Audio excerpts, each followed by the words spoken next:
If you are curious about how the real estate market is doing now that we're getting into the spring buying season here in 2025, then you've come to the right video. But on top of that too, if you want to know how the real estate market is doing in a hyper local way, I'm gonna share some information here in this video regarding Aurora area and also compare it to the entire multiple listing service area, which is the Northern Illinois space of this statistic. So if you want to know more information about what's happening here in this market, stick around to this video. You can get some great information regarding how the real estate market is doing. I just got off the phone with a lady right now who is, just wondering how the real estate market looks like here in Aurora. They ask us the same questions about, hey, are prices going up? What do you think is going to happen in the market, right? They ask about how many homes for sale and about the demand and everything else. So I will cover that here in this video. We're going to talk about how prices are either growing or not growing. We're going to talk about the buyer demand. Is it going up? Is it going down? And we're going to talk about inventory. See, these three big things really help understand how the market is doing, okay? So if you like this kind of content, if you want to hear more, obviously like the video, subscribe if you feel like, hey, this is something I need to have in my life. All right, and I would love to, provide this more in the future, okay? Again, this is Luis Torres or Luis the Broker. I am a real estate agent here in the Chicagoland area. I do lots of different types of videos, not just to help other agents out, but I also provide market statistics. Yes, it's for the general public, but it's also for the real estate agent that wants to know more about how to communicate this kind of information to their clientele. And I also do, some driving around here, looking at some properties and doing some live, at the time of the recording, some live analysis of certain properties. So if you want to know that kind of information, for sure, you know what to do as far as subscribing. All right. So with that said, here's my handy dandy pointer. I'm recording this on a Samsung tablet. So this is what I like to use as my pointer. And I have here two things that I'm comparing. The Aurora, the city of Aurora, as far as statistics go, and also the entire multiple listing service area. We use MRED, which is the Midwest Real Estate Data. And so I will be using that as well here to just compare the two, okay? So we have areas. So the first question is this, Louis, how is the real estate market as far as homes for sale? Are we improving in homes for sale, or are we not improving? Well, that's a great question. Let's go ahead and find out the answer to that. All right, so homes for sale, I click on this, and basically we have a landslide. Obviously, the multiple listing service is going to be huge, and it makes the Aurora area look very, very small in comparison. So what I'm going to do here is I'm going to actually eliminate the entire MLS area. Let's get rid of it, and now we can see a more clear picture of what the real estate market looks like in Aurora. Again, if you want to know more statistics about the entire Northern Illinois area, reach out to me and I'll let you know. But for now, let's just talk about Aurora, huh? How about that? All right, so as of February, because even though we're in March of 2025, we are looking at statistics from February, which is already closed and settled. It's in the books, right? So we have we had 133 homes for sale. You say, well, that's a number, right? How does that affect? How does that allow me to know and understand the real estate market? Is it getting better or worse? Well, let's compare it to even last year, right? As we see here, a little dip going down, okay? That was the statistics in, here it is. It says January, and I can zoom in here and show you. It says January of 2024, we had 120 homes, and in February, we had 121 homes for sale. So if you are asking the question, is it doing better than it was last February? The answer is a little bit better, right? It's a little bit better. Not a lot better, right? Because compared the 121 homes to where we are now, 133, it's not a huge jump as compared to what we see here, which is in February of 2023, where we had, and I'll show you right here, 170, 160 homes for sale. So we've dropped compared to 2 years ago. So when someone asks me, do we have more homes for sale now? The answer is, look, we have the same homes for sale roughly as we did a year ago. But 2 years ago, we have less homes for sale. So is there more inventory or less inventory? The answer to that question is there's a little bit less inventory. Okay, there's still enough homes for folks to get out there and look. But the answer to that question is, again, it's low inventory. And to further that, I take a look at what's called months supply. Month supply, okay? Now that gives me an idea. Now you see a lot of plateaus here, right? Little sharp here and there some statistics that are not clear, right? Let me kind of do this with you, okay? This is taking into account the previous, 11 months. So it kind of blends it right in, a nice little smooth transition, right? Let me give you the more raw, more jagged edge, more shark teeth approach to this, which is a monthly data point, okay? Looking at the past 3 years, we're asking this question. The question is this: what's the month supply? Month supply. Basically, if no other homes entered into the market in the rest of the month, how many months would it take to sell these homes? The answer is right here in our chart. The answer to that question is 0.9 months, almost a full month. It will take 30 days to sell all the properties. Is that good or bad? That's a good question, right? The answer to that question is, again, this. Balanced market would be considered to be 6 months supply. 6 months. 3 months, 2 months, 1 month supply is more defined as a seller's market. That is, that sellers, in a sense, in the words of Trump, right, the president, they have all the cards, right, in a sense, in negotiations.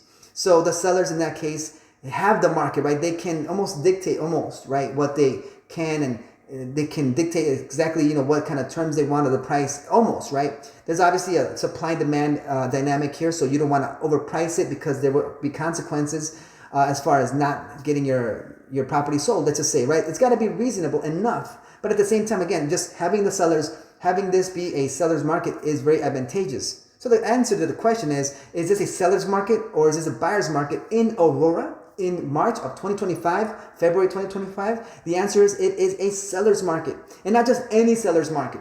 It is a strong seller's market, okay? So as you can see here, the supply is 0.9 months. All right, now let me give you a little bit perspective. I'm going to go back 10 years and show you where we are as far as numbers go, okay? So you're going to see here some high numbers 10 to 15 years ago, right?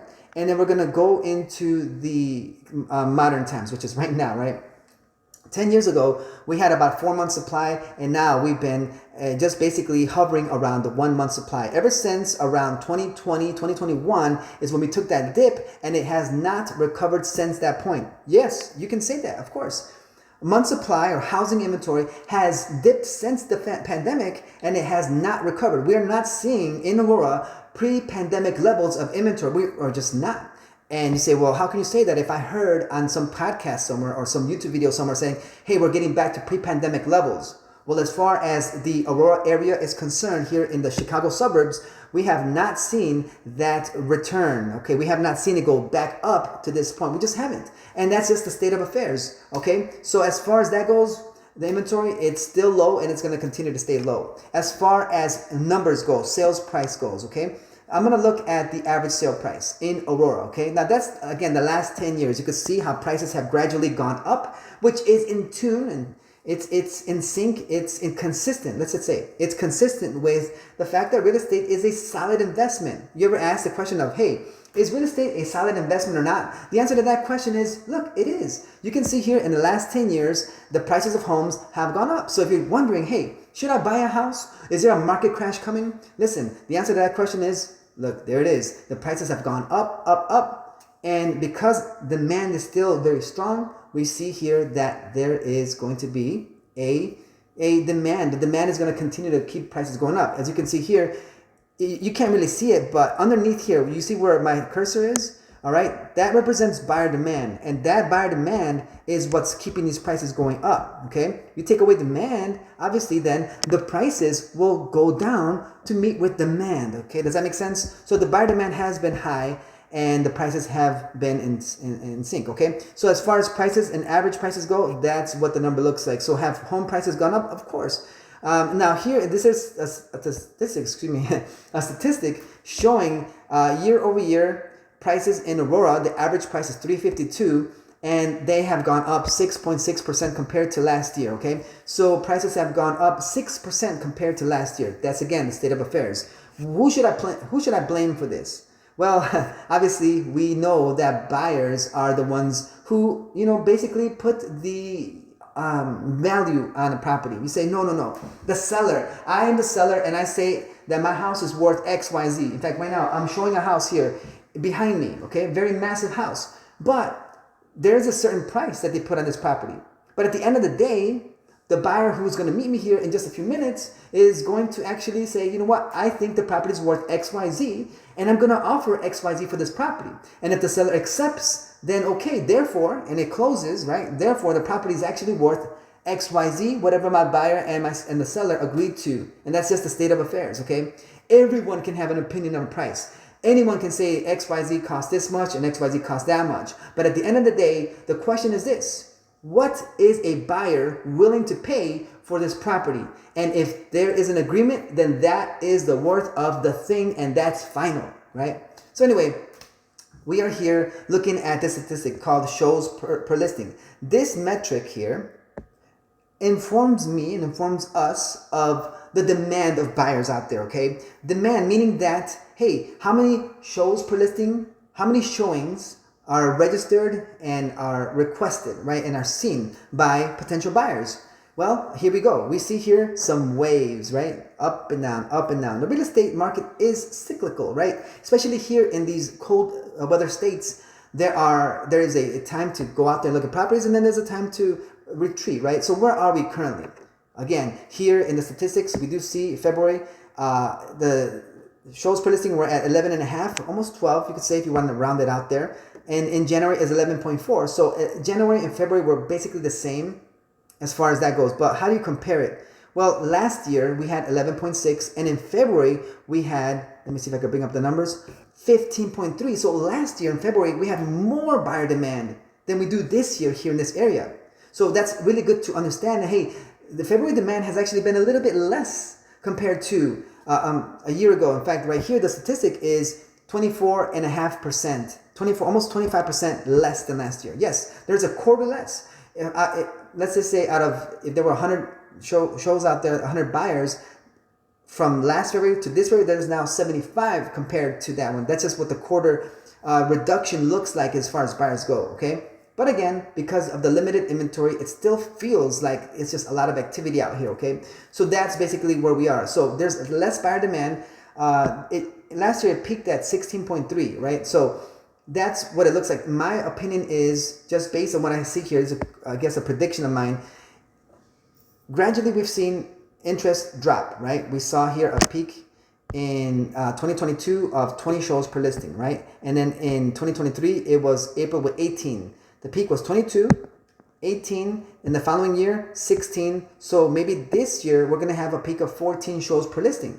Now, we don't know what's going to happen in the next several years, especially with the uncertainty in the political sphere, right? With tariffs and with the political turmoil that exists in the economy and the fears of recession and many things. It could keep a lot of buyers away. What happens, though, when the buyers retreat and the buyers go back into maybe renting for another year or two? What's going to happen is this. There are still going to be buyers out in the market. There'll be less competition, which means less bid wars. And less bid wars means that prices will be selling close to asking price, or maybe a little bit less.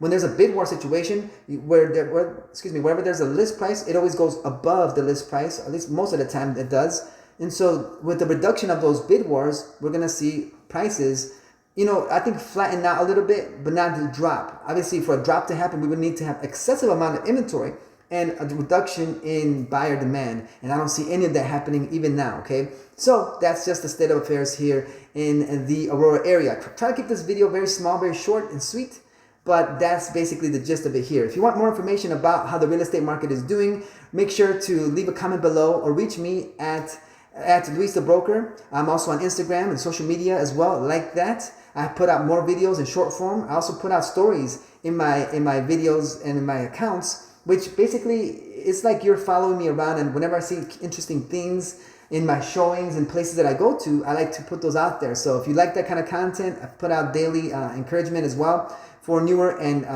budding agents. For sure, reach out, like and subscribe to this kind of content, and I love to put out some more information out there. So if you like this kind of stuff, hey, make sure to do that stuff, and I will see you on the next video, okay? Or in the next video, however you say it. Anyway, have a good one, and I'll talk to you soon.